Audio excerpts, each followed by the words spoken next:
It was definitely one of the highlights of my trip to Lebanon to meet with Mr. Michel Moawad and have the privilege to get 20 minutes of his time to discuss really critical topics around the future of Lebanon, the economic, political, humanitarian state of affairs, his ideas on a way forward. Mr. Moawad was a 2022 presidential candidate.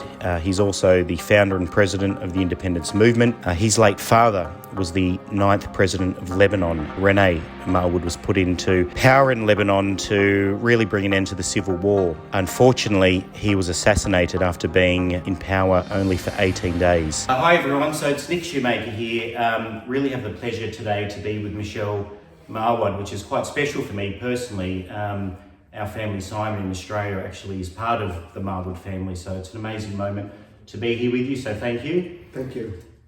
First of all, I was just wondering if you could speak about your father a bit. My grandmother was your father's cousin and used to talk to him with a very high regard. So he was I believe, the 9th president of Lebanon, was in power for... I need to count them.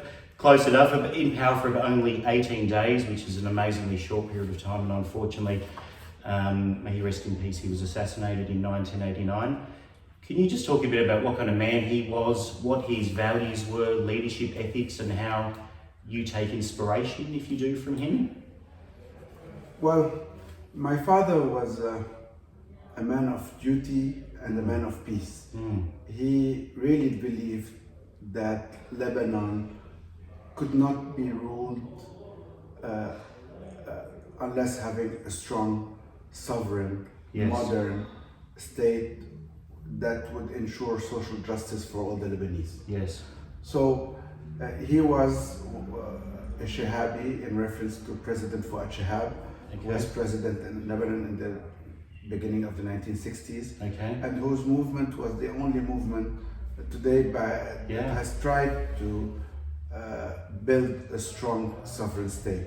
Right. He was elected president in 1989, just after the Taif agreement. He was, first of all, an MP ever since late 50s, re-elected constantly. Yeah. Then during the Civil War, there were no more elections. He was several times minister, and he was elected president in 1989, just at the end of the Civil War, to reunite the Lebanese around the Taif agreements that have put an end to the war and put the basis of our new constitution. Unfortunately, he embodied those agreements, on the one hand to reunite the Lebanese, but to reunite them around a sovereign and strong state. And one of his main duties, because part of the Taif agreement was the recovery of Lebanon's sovereignty towards the foreign armies that were there, the Israelis and the Syrians, and pushing the militias to give back their arms to the Lebanese government. That probably is what killed him, because he said no to Syrian occupation to Lebanon. And in many ways, you're trying to do the same thing here with having certain militias not have access to arms. But well, at the end, you cannot build a state if that state has to share its monopoly of power and monopoly of strategic decisions with any private party, were it a foreign foreign state or were it an internal militia. Okay. So Deputy Moawad, so you're a Member of Parliament, you're the President of the Independence Movement, you were a presidential candidate in 2022. What are your aspirations for Lebanon, and what are you trying to do now to help this country recover from the worst economic and humanitarian crisis in its history? Well, as you said, the Lebanese people today are living in hell. The Lebanese have lost their money. The Lebanese depositors do not have access to their money. The Lebanese state is completely falling apart. Just to put it in figures, the state or the public budget of Lebanon in 2018 was of almost around $18 billion. We're now less than 500 million in 4 years, from 18 billion to less than 500. So that you can understand what that does mean in terms of state services, in terms of education. Today we have more than 350,000 students, children outside school because there's no public education, because teachers are not having, people don't have access to medication, people don't have access to food. According to the World Bank, more than 80% of the Lebanese are under the line of poverty. People are leaving. Including medical staff as well. For all the bad reasons, because they have no jobs, they can't sustain. So people are really living hell. That country that was known for its health sector, its education, its building of a middle class, all that has totally collapsed. Again, why are we there? It's not an economic crisis. It's a political and governance crisis that has led to economic and financial collapse. What has happened is that throughout the years, Lebanon has lost its sovereignty towards Hezbollah, that is an armed militia that is in control today of the main structures of the Lebanese state. That has pushed Lebanon to be part of the Iran axis in the region, and of course Lebanon's economy is built on its diaspora, that is present in the Arab world and all over from Australia to the US, and putting Lebanon to face that Arab world and the international community has played a very big role in the collapse that we are living. Lebanon, so we have a sovereignty problem, but at the same time we have a governance problem. The whole or a big chunk of the big parties and of the political class has transformed the state into how I would say, into mafia-style sectarian structure. Sectarian mafia-style structure, where corruption is widespread. I mean, everywhere, in the judicial system, in government, in the administration, and of course in the central bank, in the financial sector, everywhere. So that problem of on the one hand of sovereignty, and the problem of governance where constitution, nobody is abiding by the constitution, and transformed Lebanon into a loya jirga led by confessional or sectarian mafias, has over time led us to an economic and financial collapse that we are living. Why am I saying this? Because some people are trying to just limit the problem to the results, to the effects, which is the financial and economic collapse. But the causes are fundamentally political and financial corruption and the problem of sovereignty. And as long as we don't say what are the real causes and trying just to find a solution to the effects, you will not find a solution to the effect. It's like if somebody has a cancer and that cancer has effects by having problems with his heart and with his arms and with trying just to solve the effects without saying it's a cancer, will not get you to any solution. So my candidacy is a candidacy that is trying to put to be a candidacy saying what are the real effects or what are the real causes of where we are, and trying to unite back the Lebanese around a clear program, a clear state, and a comprehensive solution, because I believe that there is no solution if it's not a comprehensive solution. Absolutely.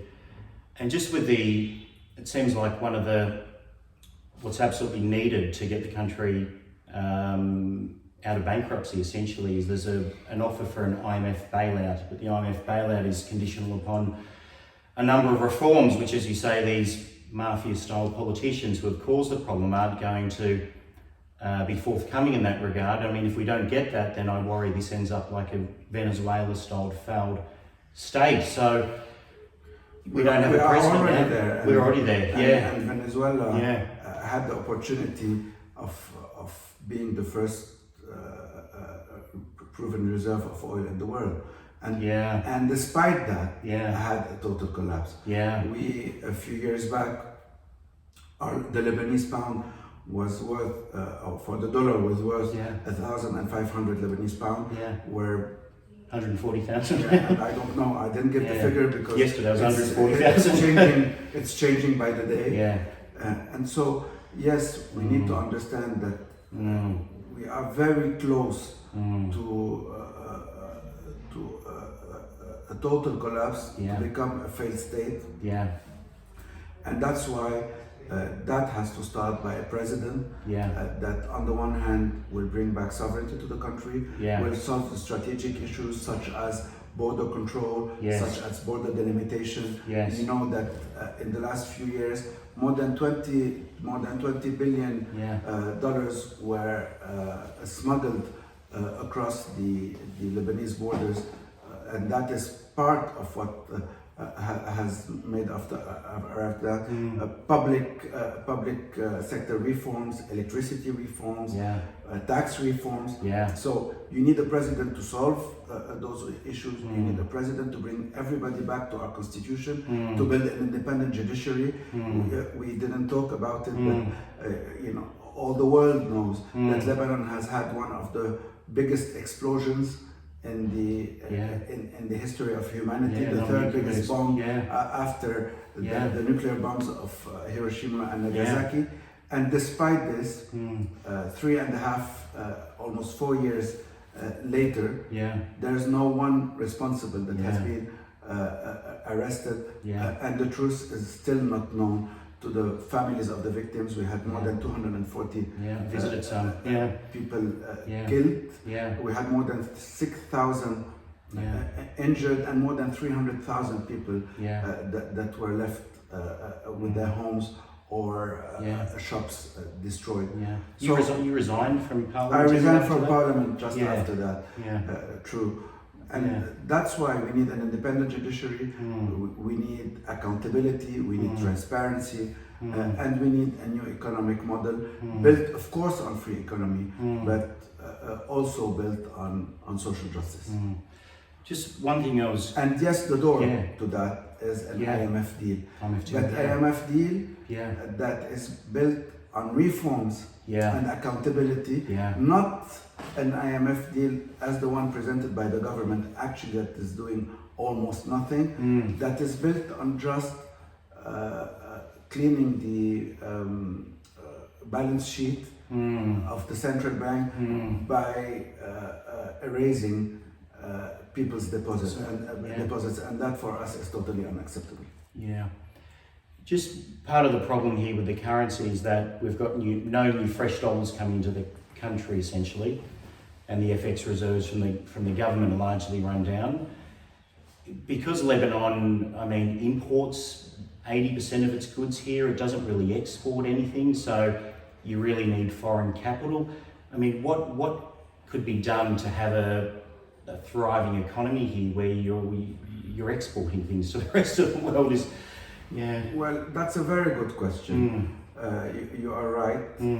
Lebanon imports almost everything, and that's why I have talked about a new economic model based on more productivity. Apart from my political status as an MP, I'm also the executive director of the René Moawad Foundation, which is a development NGO and humanitarian NGO that works a lot with international donor agencies like the UN agencies, USAID, the German GIZ, the French AFD, the Dutch, and others. Why am I opening this subject? Because we have developed, one of the things we have developed and proven to be right is an agricultural export project to the European Union. And we started that with the support of the Dutch, the Netherlands government, and today, in less than 5 years, we have 3,000 farmers exporting their products to to the European market. So if an NGO is capable of doing that, that means that the state definitely should have. Yes, we need, unfortunately, apart from our problem of our constant problem of sovereignty with external or militia interferences, apart from our governance problem within the public sector, one of the problems that has led to this collapse is our economic model that was too much built on consumption and not enough built on production, and all that was financed by the central bank through indebtment of dollars, and all that collapsed by at the same time. So yes, we need to rebuild Lebanon's new economy, and we have all the potential. First of all, we have an incredible diaspora. That diaspora, without our diaspora, we could not have, today we would not have only been impoverished, we would have been really hungry. So that diaspora, just again in terms of figures, is sending to the country more than $7 billion a year. We're talking of our GDP is today around 16 to 17 billion dollars. That diaspora also accounts for more than 80% of what we call tourism. Tourism is mainly the diaspora coming back home, and that's another $5 billion. $5 billion. So that diaspora is today the main lifeline of Lebanon. But they're sending their money for humanitarian and social reasons. What we need is bring back the confidence so that diaspora reinvests in the country. And there are many sectors, productive sectors. I've talked about agriculture. Why not talking about IT and AI? And you know, Lebanese are very good all over the world at that. Our universities, despite all the collapse, still are very well known, and the Lebanese engineers. So we can sell our services, bringing back. We can build small industries, and all that is ready, and investment can come. But that means proper governance, that means stability, and that means above all bringing back trust in the system. And again, accountability and a modern state is essential for that, and the independence of the judiciary is essential, because not only to enhance accountability, but also to bring trust. If I'm an investor and I don't have a judiciary, I will not come and invest in the country. Absolutely. And so if you said you're going to America shortly? Yes, we have some actually events for the René Moawad Foundation. Oh, okay. So, you know, if the international community, I don't know how aware, there's so much going on in the world with China, the US, Russia, Ukraine. The world is at war, essentially, preparing for war. So I don't know how much attention Lebanon gets. Let's hope not. If there are people in the international community that can help Lebanon, given how many regional players, Iran, Saudi, France, US are involved in everything here, how does the international community help Lebanon if they can? Well, first of all, we need Lebanon back under the umbrella of the Arab world and the international community. And for that, we need the implementation of UN resolution, specifically UN resolution 1559 and 1701, that are linked to the monopoly of arms under the state, and that are linked to border control and border delimitation. So those are essential. The other issue that is very much linked, and where we need the help of the international community, is with the presence of more than 1 million Syrian refugees in Lebanon. And that needs to be addressed. We cannot continue. Those refugees are there since 2013.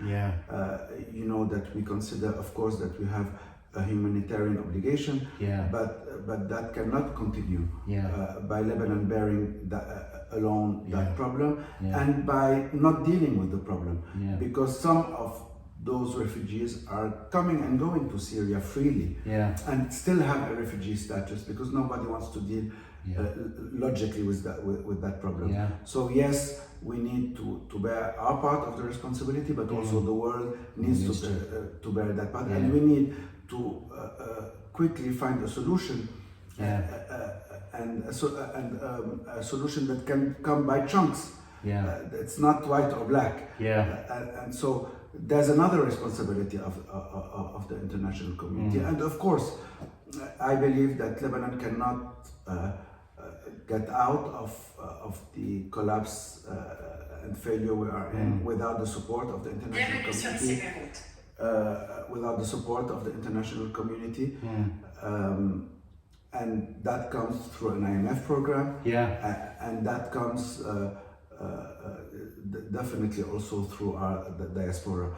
But for the international community to be able to help, we also need to help ourselves, and that is why we need a new leadership to this country, and that's why we're fighting to have a new sovereigntist, reformist president that will bring back the confidence or the trust to the Lebanese institutions, that would reunite the Lebanese. But reuniting the Lebanese does not mean being weak and grey. We need to reunite them around a clear program and a clear roadmap for salvation.